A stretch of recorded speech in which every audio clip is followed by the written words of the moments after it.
Bonjour tout le monde. Je suis content d'être ici pour vous parler d'Adonis, un JavaScript framework, un framework JavaScript. Moi je m'appelle Alexandre Giraud, je travaille comme développeur full stack, avec la définition qu'on met à full stack, c'est back et front pour moi, chez Exium. Et je suis aussi membre de l'association Mon École d'ingénieur où je suis développeur back-end sur le projet. Donc, de quoi on va parler? On va parler d'un framework JavaScript. Alors, je dis c'est framework back-end JavaScript. On ne va pas s'intéresser à tout ce qui est React, etc. Je vais présenter vite fait deux projets que j'ai fait. Mais ça va être très très vite fait, très succinct. Et ensuite, je vais surtout montrer une partie un peu code et tout. Et je ne sais pas si on pourra lancer un projet pour voir avec VS Code si ça marche. Mais il y aura quand même des exemples de code et c'est là où ce sera le plus intéressant. Donc, Adonis.js, qu'est-ce que c'est? C'est un framework, je le disais, back-end pour Node.js. Est-ce qu'il y en a qui ont déjà fait du back-end? Oui, en TypeScript ou JavaScript? Et qui connaissent Adonis? Personne. Ok. J'imagine que beaucoup d'entre vous ont utilisé des frameworks comme Express, Fastify, quelque chose comme ça. En général, alors moi très peu, j'ai juste regardé le travail d'autres personnes, donc je vais peut-être dire des bêtises, mais en général, il y a toute une étape où on se retrouve à aller chercher des librairies pour aller configurer un peu son projet, aller chercher un ORM, une librairie pour parler à la base de données, une librairie pour faire l'authentification. On se retrouve un peu à faire un petit patchwork qui peut différer d'un projet à l'autre parce que finalement, il y a une nouvelle librairie qui est plus à jour, une qui est plus maintenue, enfin, etc. Donc là, on parle vraiment d'un framework au sens large et pas juste un routeur sur lequel il faut greffer des choses. C'est un framework qui va venir avec, comme j'ai listé la liste de ce qui va être le plus parlant. On va retrouver ce qui permet de faire un système de routing, ça c'est dans tous les frameworks en général, mais aussi un ORM qui est donc first party, qui est pré-configuré pour le framework. Un système de validation pour valider les entrées qu'on va avoir, etc. On peut créer des middleware. Et surtout, il y a un container de service. On en verra ça à la fin. Donc au niveau de l'architecture, ça vient avec, j'imagine que tous ceux qui ont fait du back-end voient ce que c'est, du MVC. Donc globalement, on a trois parties importantes dans l'application. Contrôleur qui va contenir un peu la logique, le modèle qui va représenter la donnée et la vue qui est ce qu'on va montrer à l'utilisateur. Donc c'est une architecture qui est assez classique. J'ai pris le schéma de Wikipédia. Il y a certainement des choses à redire dessus, mais c'est pas très intéressant ici. Donc, si je lance un projet Adonis, je vais me retrouver avec ce genre d'architecture. Donc, c'est l'architecture des dossiers que j'ai repris sur un de mes GitHub. Donc, on va retrouver le dossier app, qui va être le dossier qui, la plupart du temps, vous intéresse. C'est là où vous allez écrire votre logique. Ensuite, il y a des dossiers qui seront plus anecdotiques. Quand vous devez ajouter des types, par exemple, ça va dans Contract pour TypeScript. Tout le monde est à l'aise avec TypeScript? Est-ce qu'il y a des gens pour qui TypeScript, c'est pas évident? Ok. Alors, JavaScript, ça va?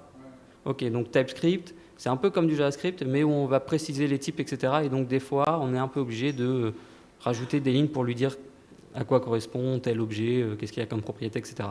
Donc, quand on a besoin de le faire, ça va dans Contracts, dans Adonis en général.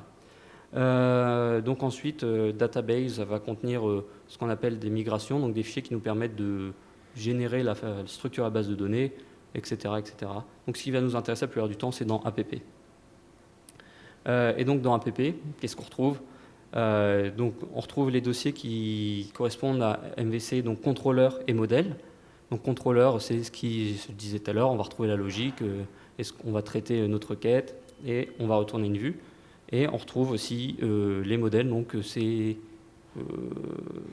des modèles, c'est ce qui représente en quelque sorte une ligne de base de données sous forme d'objet, dit très grossièrement. Deux projets, alors un projet que j'ai commencé, que j'espérais avoir fini pour vous le montrer de ce qu'on peut faire avec Adonis. Donc l'idée c'était de faire une fausse association qui projetterait des films au luxe de vieux films, parce qu'il y avait moyen de montrer des trucs sympas avec Adonis, mais donc peut-être pour une prochaine fois. Et un projet donc, que j'ai fait il y a quelques années avec Adonis, qui se rapproche d'un CRUD, donc qui veut dire qu'on a des opérations assez basiques, créer un modèle, supprimer un modèle, éditer un modèle, etc. Donc, je ne sais pas si j'ai été clair jusque-là. Je vais essayer de montrer un peu de code pour voir à quoi ça ressemble Adonis. Et avant ça, est-ce qu'il y a des développeurs PHP ou Ruby qui connaissent Laravel ou Rails? Non? Ok. Parce que ça se rapproche en fait de cette lignée de framework Rails et Laravel. Mais si ça ne parle pas, tant pis. Mais en général, ce que ça veut dire, c'est qu'il y a une syntaxe qui cherche à être simplifiée. Et des fois, on n'a pas forcément les choses les plus, on va dire, académiques. Mais ça ne veut pas dire que ce n'est pas une bonne chose non plus. Donc en général, quand on fait un projet, on a besoin de définir des routes. Donc les routes, ça va être ce qui correspond au lien, si jamais c'est pas très clair pour quelqu'un. Et les contrôleurs, ça va être la classe ou la fonction qui va être exécutée quand on va à tel endroit. Et donc sur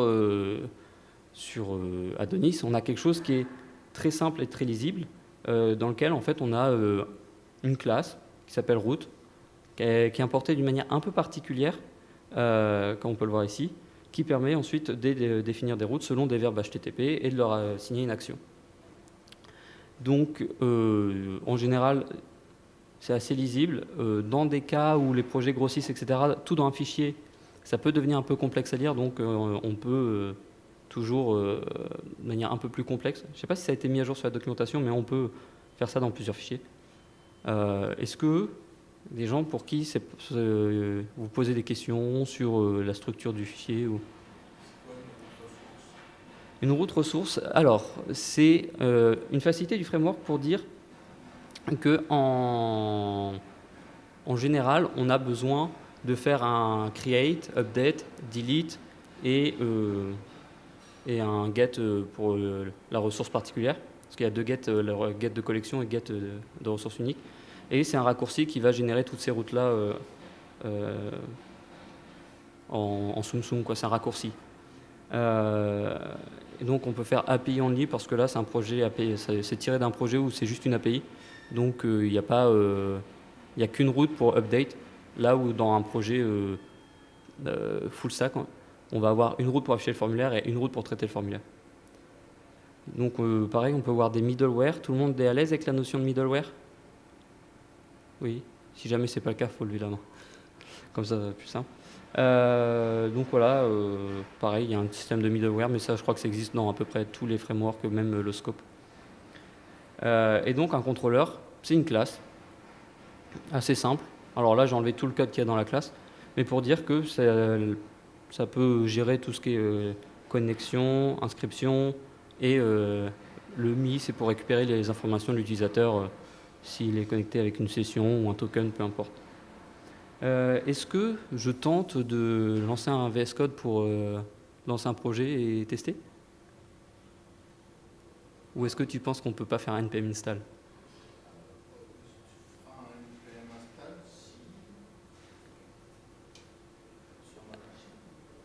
Alors, ça, on peut essayer. Déjà, il faut récupérer de l'Internet. Ah, ça, j'en ai.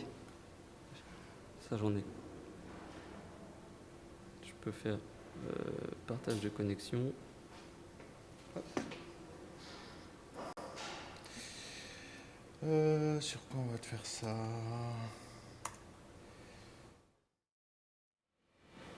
Voilà. Donc là, ça va expliquer succinctement ce que c'est qu'Adonis. Donc c'est un framework back-end. Donc ça, c'est tout ce que j'ai dit, etc. On voit qu'ils ont donc des extensions pour VS Code. Donc Adonis, c'est le framework. Et ensuite, en fait, Edge, c'est un moteur de template qui permet de générer des vues. Et Japa, c'est ce qui permet de faire des tests. C'est pour ça qu'il y a différentes extensions. Ensuite, nous, ce qui nous intéresse, c'est Getting Started. Et comment installer... Ah oui, ceci dit, je n'ai pas vérifié. Mais... Alors, je ne sais pas si je vais...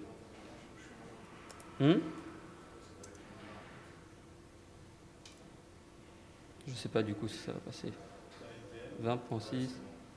Ouais, c'est bon. Ok. J'ai un peu de mal avec le touchpad. Mais donc là, on a une commande sur la documentation. Hop.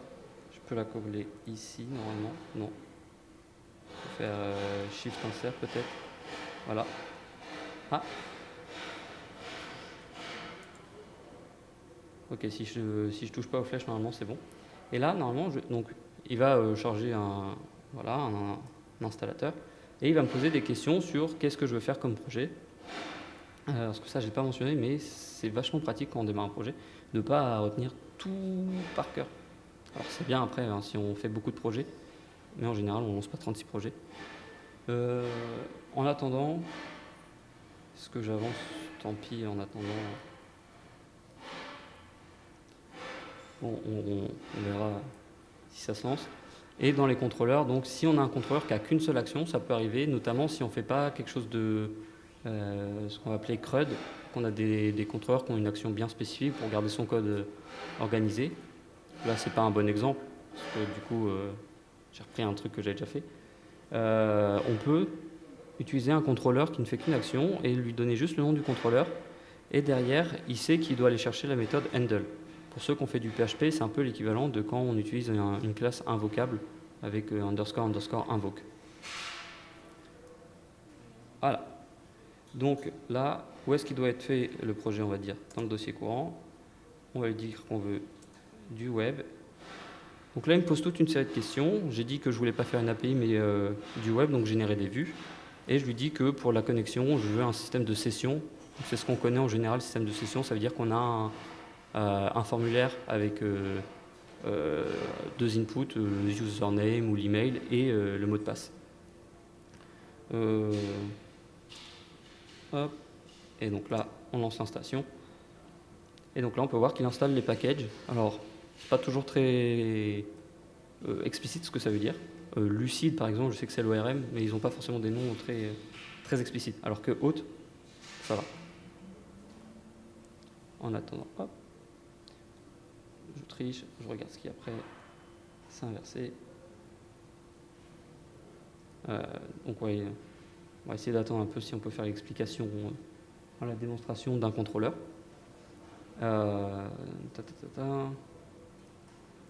Est-ce que tout le monde est à l'aise avec la notion d'ORM?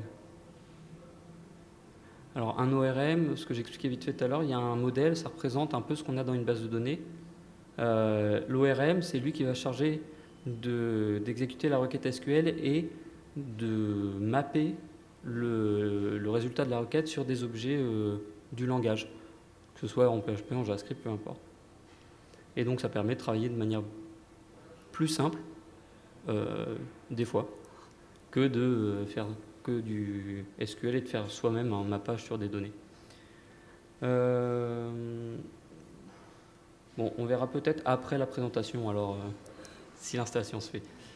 Donc un ORM, c'est ça va permettre d'interagir avec la base de données. La plupart des applications, aujourd'hui, on utilise une base de données. Même si on travaille avec des sources de données externes, des fois on va juste les importer dans notre modèle de données et à la limite après les réexporter. Donc quand même intéressant d'avoir ça qui fonctionne par défaut. Donc ce que je disais, c'est qu'effectivement un modèle, ça représente grosso modo une ligne de base de données. Et donc avec Adonis, on définit un modèle comme une classe et on peut définir, je ne sais pas si on voit bien le code, vous voyez bien le code? Peut-être essayer de... Ah, c'est vrai, mais je suis pas sûr que je vais gagner beaucoup de...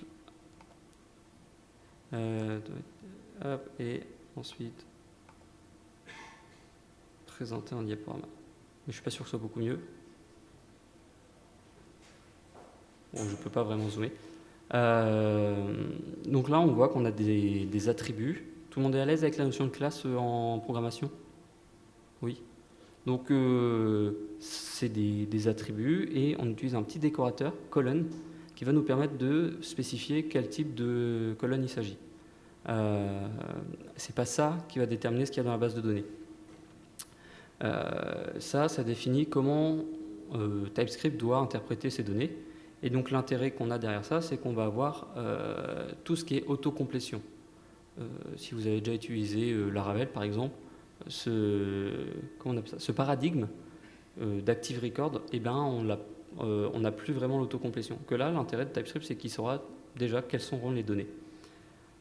Donc on a des données assez simples, donc le pseudonyme de l'utilisateur, l'email, donc c'est juste des strings, des chaînes de caractères. Qu'est-ce qu'il fallait voir? Ah voilà. Le password, on l'enregistre jamais en clair. Ça, normalement, ça parle à tout le monde. Votre password, il ne doit jamais être enregistré en clair. Et donc, il y a système de hook, je ne sais pas si ça porte un autre nom, mais qui dit qu'avant de sauvegarder, il faut hacher le password. Donc, ça évite d'avoir le mot de passe en clair et ça évite de l'oublier quand on fait une manipulation quelque part dans le code. À la fin, il y a un... C'est ça, il y a un décorateur avant de sauvegarder. Donc isPrimary, je ne sais pas si ça parle à tout le monde, mais c'est pour dire que c'est la clé primaire en MySQL. Donc c'est forcément unique et c'est indexé. Donc pour créer un modèle, il y a plusieurs façons de faire. J'en ai choisi une, mais on peut en utiliser d'autres. Donc là, on dit qu'on crée un utilisateur, on initialise ses propriétés à partir d'un objet qui peut être le payload d'une requête HTTP, mais ça peut aussi être les valeurs d'une commande en console ou d'autres choses. Mais donc on a cette façon de faire qui est assez lisible et simple. Il n'y a pas de configuration ou quoi, ça vient à l'installation du framework. Ou alors, ce qu'on peut faire aussi, c'est passer un objet dans les parenthèses de security user. Et à ce moment-là, on a notre classe qui est instanciée. Et ensuite, pour la sauvegarder dans la base de données, ce qu'on appelle persister, on a juste à faire await user.save, parce que sinon, on risque d'avoir un problème si on ne wait pas la promise. Donc, on a aussi l'ORM, il ne sert pas juste à enregistrer les données, il permet, comme je disais, de mapper les données sur un objet. Et donc, pour ça, on fait ce qu'on appelle une requête. Et donc, pour faire une requête, on utilise encore une fois notre modèle et on instancie donc un query builder en faisant .query. Et là, on a encore une fois de l'autocomplétion. Donc le modèle project, il a des relations il a une relation de catégorie. Et donc, si je fais where as catégorie, j'ai l'autocomplétion qui va me dire voilà, tu as ces relations-là de catégorie. Si par exemple j'écrivais catégorie avec un i, il me dirait non, ça n'existe pas. Et je ne peux pas le faire en live, mais croyez-moi sur parole et essayez à la maison. Et donc pareil, ensuite on peut faire des requêtes voilà, sur le nom de la catégorie, sur la difficulté, enfin tous les champs qu'on a sur l'objet. C'est assez lisible et l'intérêt c'est que vraiment, encore une fois, à l'installation du framework, c'est prêt. Je pense qu'il n'y aura pas de démonstration.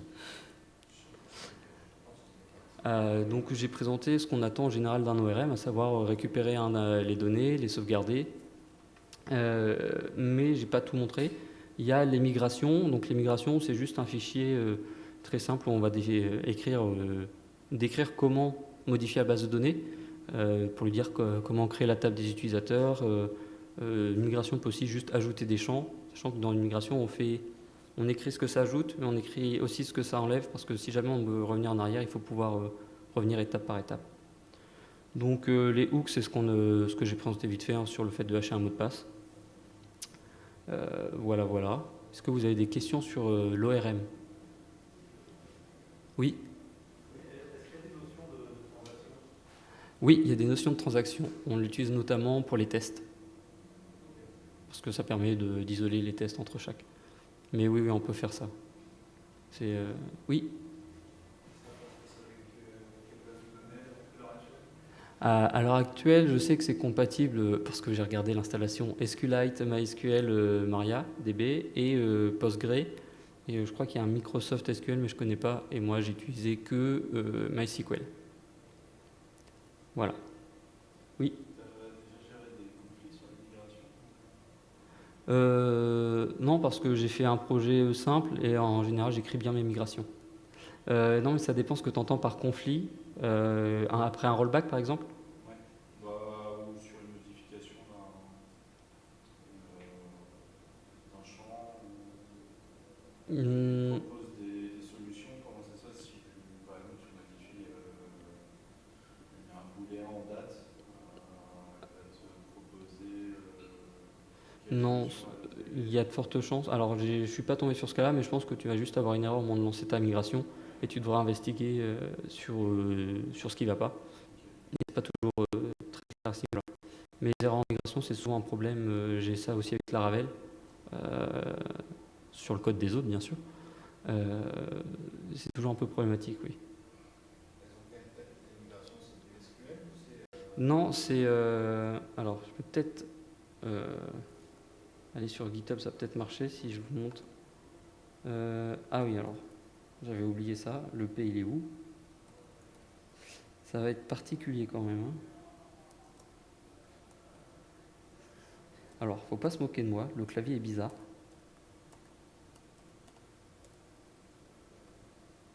Hop.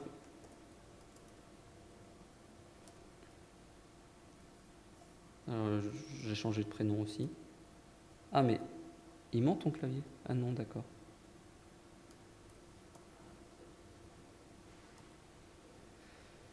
C'est vraiment souvent, d'ailleurs. Ça marche. Bon, le reste, j'essaierai de faire à la souris. Tout. Normalement, il est sur la page de profil, le projet, donc je peux le récupérer. Mais oui, c'est une sorte de builder avec de l'autocomplétion, etc. C'est un peu comme un query builder. Ouais. Hop, database. Et donc l'intérêt, c'est d'avoir l'autocomplétion, etc. Mais c'est pas... Ça ressemble un peu à ce qu'on a sur Laravel, puisque c'est très inspiré de Rails et Laravel. Hop, voilà, donc là on a un dossier migration. Merci. Alors, les factories, je ne sais pas si ça vous parle, mais ça permet de créer des objets rapidement. Donc par exemple, si on regarde pour les utilisateurs, alors ça ne s'appelle pas Security Users par défaut, mais je ne sais pas pourquoi je l'ai renommé. Donc ça ressemble à ça, une migration. Voilà. Donc comme je disais, il y a un aller de création, et si on veut revenir en arrière, c'est le down. Donc en fait, ce qu'on dit, c'est juste, j'ai une colonne incrémente, ici. CTRL plus si je veux. Voilà, c'est peut-être un peu mieux. Donc, et puis ensuite, on définit un autre différentes colonnes. On peut passer des index. Le unique.index, je ne suis pas sûr qu'il soit nécessaire. Mais à l'époque, je ne sais pas pourquoi j'ai tapé ça comme ça. Mais en général, quand on fait unique, ça ajoute l'index. Donc ça ressemble à ça, des migrations.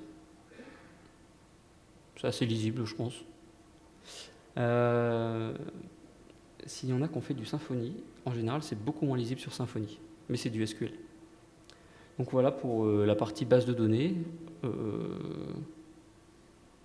Et donc on peut passer à l'authentification qui va utiliser la base de données. Alors j'ai pas trop détaillé sur comment ça fonctionne l'authentification. Je me concentre sur la présentation du framework. Donc l'authentification, il propose différents types d'authentification. L'authentification par cookie de session. C'est l'authentification classique où on se connecte par mot de passe. Il y a ce qu'on va utiliser social, donc si vous voulez connecter avec votre compte Facebook, votre compte Google ou autre, à ce moment-là, il y a un package pour ça. Et il y a aussi l'authentification par token, si vous avez par exemple une API, etc. Oui, une API pour une application mobile.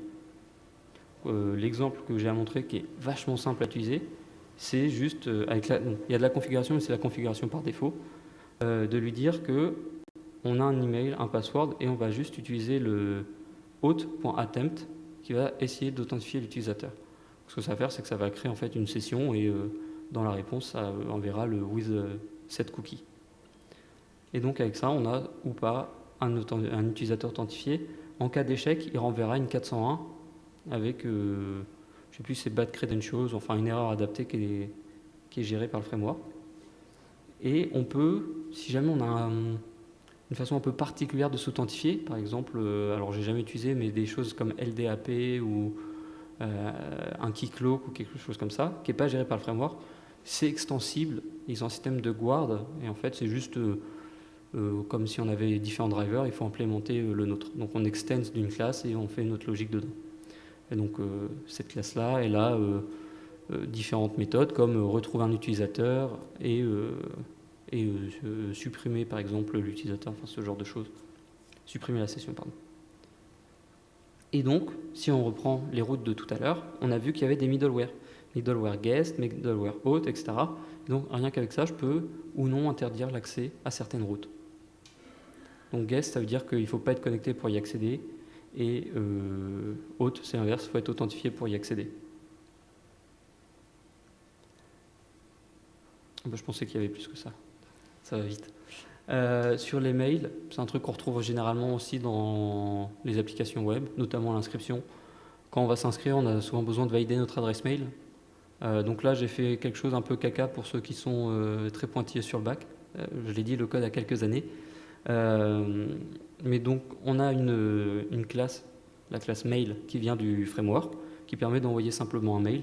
Donc on peut voir que donc je dis à qui je l'envoie dans la méthode to, je spécifie l'adresse d'envoi, le sujet, donc ça c'est assez classique. Et pour la view, j'utilise le moteur de vue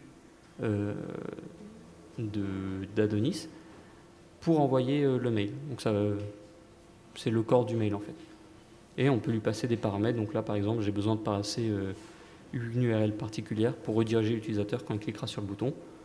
Et là, il y a un petit peu de configuration parce qu'il faut un serveur mail.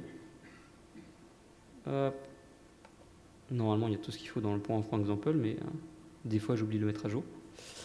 Voilà. Donc là, par exemple, il faut préciser quels sont les paramètres SMTP. Mais il est possible que je ne me suis pas forcément bien mis à jour, mais on peut peut-être maintenant passer par des providers qui utilisent des API. Donc on n'est pas forcément obligé de passer par SMTP, mais on en reparlera un peu plus tard. Mais donc on peut envoyer très simplement des mails comme ça. Et pour la partie cracra, si vous vous demandez, c'est que j'ai fait une méthode statique qui dépend de services, etc. Mais c'est du détail. Quelque chose qui est aussi dans quasiment toutes les applications, ça va être le fait de valider les entrées utilisateurs. C'est quelque chose qu'on apprend très vite en back-end, c'est qu'il ne faut jamais croire ce qu'on nous envoie, parce que notre formulaire n'est pas source de sécurité. Et donc, c'est pareil, c'est quelque chose qui est fourni avec le framework. Ils appellent ça des validators. Donc ça, c'est un code qui a quelques années. Ce qui est utilisé pour faire le schéma, etc., c'est dépendant, enfin, c'est intégré au framework. Aujourd'hui, sur la version 6, ça a été externalisé dans une librairie et donc la librairie, ils l'ont intégré dans le framework, mais on peut l'utiliser en dehors. Donc si jamais vous utilisez Adonis, la dernière version, la version 6, vous pouvez réutiliser ça sur un autre projet qui n'est pas forcément Adonis. Donc on définit notre schéma de validation de données comme ça. Donc là, je m'attends à ce que ma requête HTTP ait un pseudo, un email, un password avec certaines contraintes. Ce qui est intéressant avec ça, c'est que derrière, quand je vais valider mon input dans mon contrôleur, vu que tout est géré pour avoir utilisé le plein profit de TypeScript, l'objet sera typé comme il faut. C'est-à-dire que si mon validateur ne jette pas d'exception, le reste du code me fournit l'autocomplétion et connaît le contenu de l'objet. Donc pareil, si je passe quelque chose qui est validé par mon validateur à un autre service qui a un type indépendant, si les types ne sont pas compatibles, j'aurai une erreur. Et donc ça, c'est quelque chose pour ceux qui ont fait du PHP qui est vachement intéressant, parce qu'on a la souplesse alors je ne connais pas les termes techniques, mais d'avoir des types qui sont définis un peu à la volée, mais qui peuvent quand même être compatibles, parce qu'ils ont la même forme. Ça, c'est... Il va caster les types si tu as des égards et puis c'est du string, c'est pas ça. Non, quand je dis type, c'est les formes des objets. C'est-à-dire que si je m'attends à avoir, par exemple, dans mon validateur, je valide par exemple ici pseudonyme, email, password, je sais que j'ai un objet qui a 3 clés, avec à chaque fois une string ici. Si derrière je passe cet objet à un service qui attend cet objet mais qui l'a nommé différemment, il ne s'attend pas à ce que ce soit la même instance de classe. C'est pas très grave. C'est juste la forme de l'objet qui compte. En TypeScript, il n'y a pas de notion pour que les types soient compatibles. Tu n'as pas besoin que ce soit la même classe, etc. En PHP, si je dis ça, il faut forcément que je passe par une interface et il faudrait implémenter l'interface partout. C'est assez lourd. Donc c'est là, j'ai pas d'exemple du coup, malheureusement.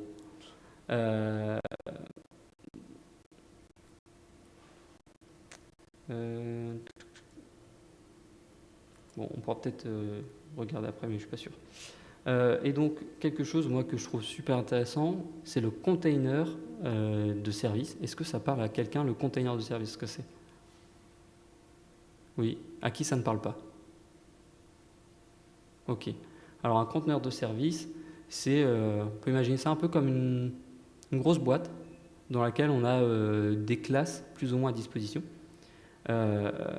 Et ces classes-là, elles seraient soit compliquées à instancier à la main, ou bien on a besoin que ce soit un singleton, ou on a besoin que ça dépende de configuration. Donc pour ça, on a un container qui va permettre d'instancier ces classes et de les fournir à des services. Pour voir à quoi ça ressemble, là j'ai mis le lien directement, j'ai bien fait. Ce sera plus parlant avec le code. Je vais attendre que ça s'ouvre. Ah, forcément. Je vais plutôt faire. Je vais copier le lien.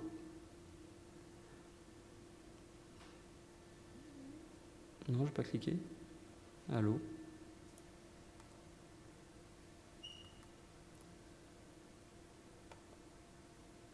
Comment on fait clic gauche?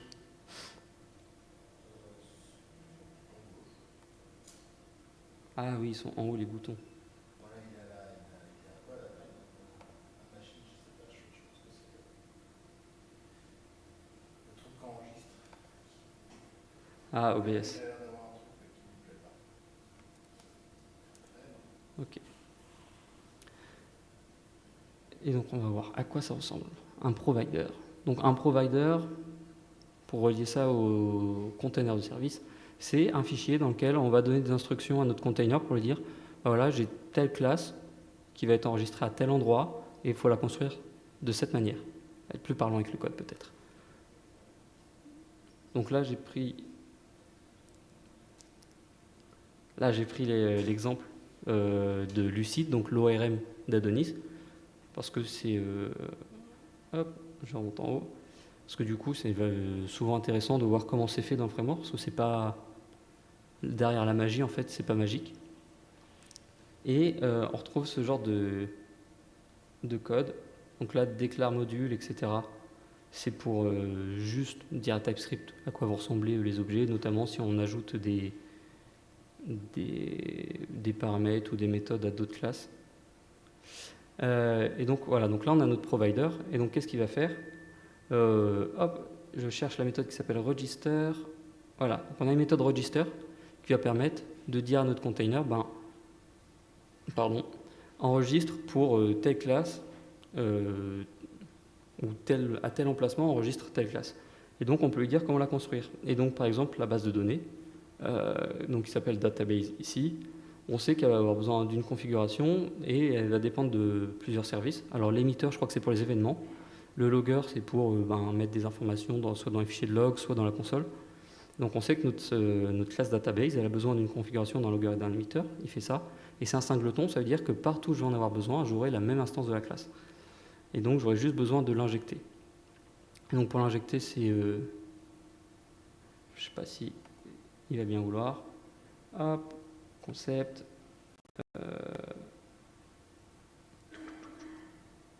Dependency injection. Voilà, ici. Et donc, si par exemple, donc là, c'est un exemple qui s'appelle EcoService, mais si on a besoin de notre database, on peut faire un inject de database. En réalité, on n'est pas obligé de faire comme ça. Je ne sais pas s'il y a plus loin l'exemple, mais on peut tricher, pas comme ça non plus. Voilà, on peut utiliser directement le container en faisant un import de app, qui est donc un singleton de l'application. Et donc on peut accéder au container et lui dire de nous renvoyer une instance. Alors moi je n'aime pas trop cette façon de faire, mais certainement parce que je viens du monde PHP et qu'on fait jamais ça en PHP. Donc je ne saurais pas dire s'il y a une contre-indication. C'est mis dans la doc, donc je pense qu'on peut faire ça. Oui. Oui, non, enfin, moi je suis assez d'accord avec toi quand tu dis que tu n'aimes pas trop. C'est un peu un anti-pattern parce que ça revient à dire qu'il y a une situation globale et tout peut dépendre de tout. Donc les mêmes problèmes qu'on peut avoir quand on Oui, un peu. Oui, et oui, et souvent aussi, c'est que je trouve ça plus léger à lire de juste mettre dans le constructeur de quoi je vais avoir besoin et de juste mettre ce qu'on appelle soit des interfaces, soit des classes abstraites, mais jamais de dire quelle implémentation va être utilisée. Parce qu'après, je peux paramétrer mon container pour dire que quand c'est les tests, tu m'envoies pas une vraie base de données, mais tu m'envoies quelque chose qui va soit lire un fichier, soit lire quelque chose en mémoire, parce que ça permet de s'abstraire de la base de données pour des tests, etc. Donc j'ai tendance à préférer configurer mon container pour qu'il m'injecte et que ce soit un peu, pas magique, mais plus lisible. Est-ce qu'il y a des questions sur le container? Parce que je pense que...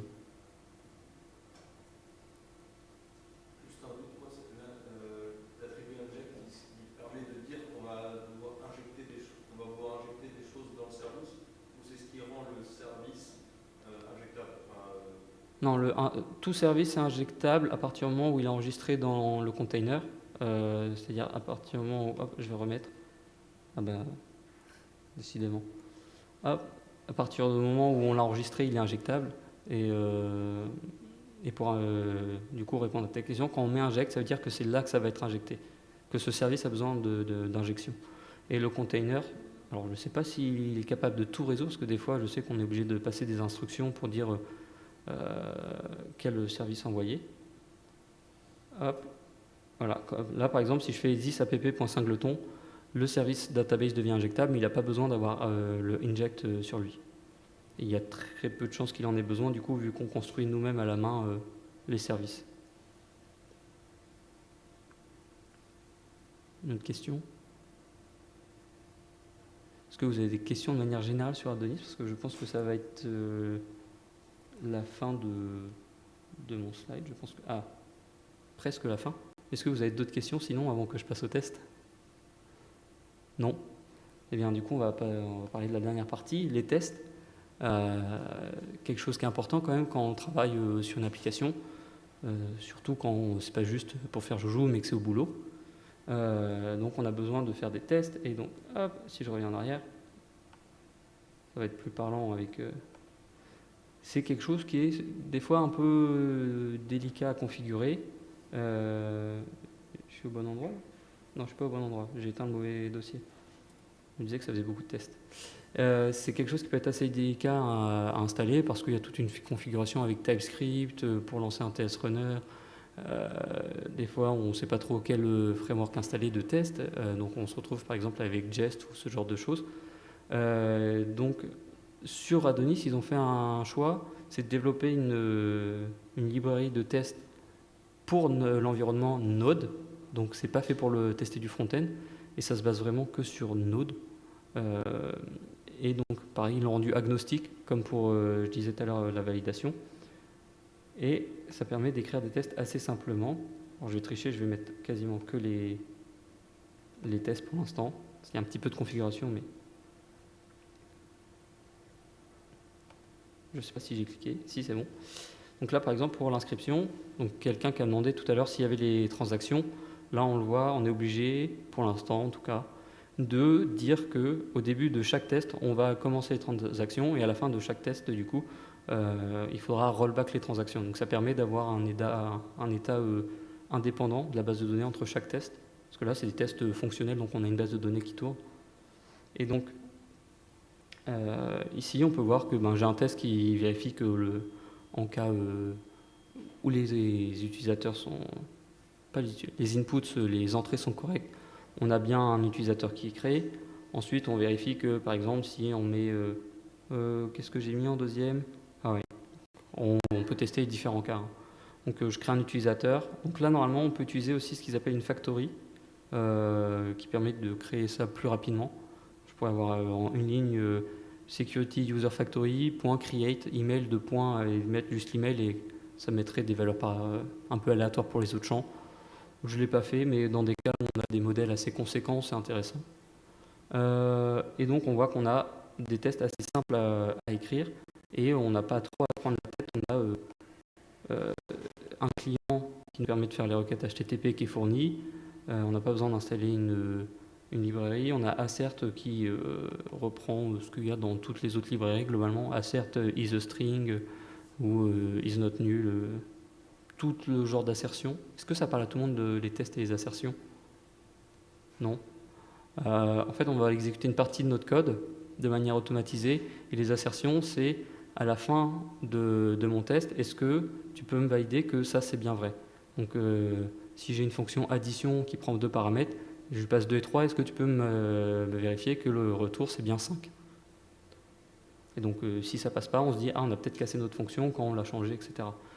Donc on peut faire des comparaisons d'objets, etc. Et donc ça a l'air bien, on lance Adonis et ça fonctionne tout de suite, mais des fois on a besoin de configurer un peu plus que juste ce qui est fourni, parce qu'on peut avoir une architecture un peu différente d'Adonis, notamment pour nos tests. On n'a pas forcément juste un dossier unitaire, un dossier fonctionnel, on a parfois un dossier qui va comporter la logique métier de manière un peu indépendante du framework. Et donc on peut aller, si je dis pas de bêtises, c'est dans Bootstrap, vu que ça c'est un vieux projet, définir des suites de tests. Ça parle à tout le monde, les suites de tests. Donc, hop. Eh bien perdu, c'est pas là. Là c'est là où on décide des plugins. Les plugins, c'est là où on injecte le fait d'avoir la fonction assert, de lancer les migrations avant les tests. Hop, test.ts, ça va. Pardon. Et donc là, eh bien non, dis donc. Bon, il y a un endroit, je sais plus où on définit nos tests suites et ça permet d'avoir voilà, justement des suites de tests différentes. C'était quand même pas dans la SRC à cette époque-là, si. Oui, alors j'ai pas présenté toute la config. C'est vrai que j'aurais pu. Et donc voilà, c'est là où on définit nos suites de tests. Donc où est-ce que sont rangés les fichiers.